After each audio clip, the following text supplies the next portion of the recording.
Redistricting is a concept heard about all the time in the news. Usually, states redistrict every 10 years after the federal census.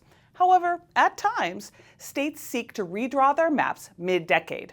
These attempts can be met with both scorn and support. In this episode of Elections Explained from 2024, learn how Washington's current legislative maps came to be.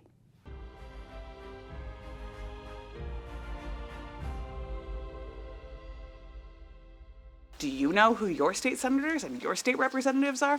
Well, I have to admit, I thought I did. But last week, some exciting changes occurred. I went to bed living in District 5 and woke up in District 12. So I'm going around to my neighbors to try to find out if they know that they have new representatives. Hello? Hi. Hello. I'm Corey. I just wanted to ask you, do you know what legislative district we live in? Of course, the 5th. No, actually, as of last week, we now live in the 12th district. How? Why? Let's break it down. There are 49 legislative districts in Washington state. And as you've just heard, many of these changed, and it might have changed for you too if you were one of the approximately 300,000 people who were affected by the redrawing of our legislative districts. So, what happened? Well, first, the census. Every 10 years, the federal government conducts a census to determine how many people live in the United States.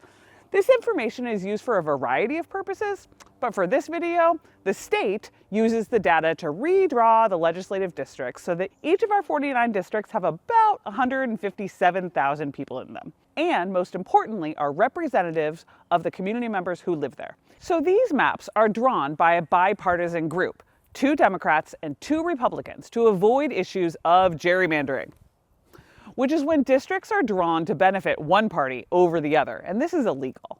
But in 2022, a group of voters in Yakima County sued the Redistricting Committee, claiming that these 2020 maps drawn after the census diluted the power of the Latino vote in District 15.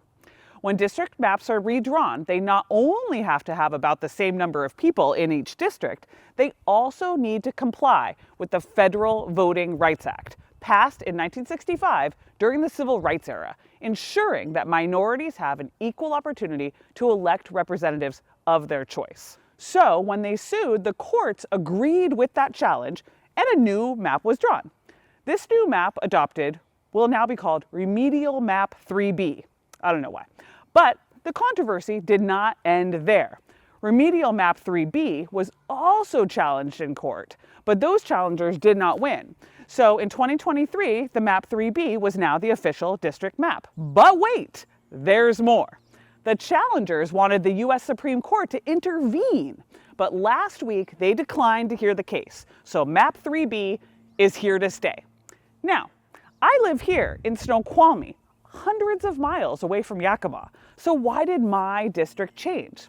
Well, remember, each of the 49 districts have to have about the same number of people. So when one of the lines on the maps moves, other lines also have to move, including the lines on 13 other districts.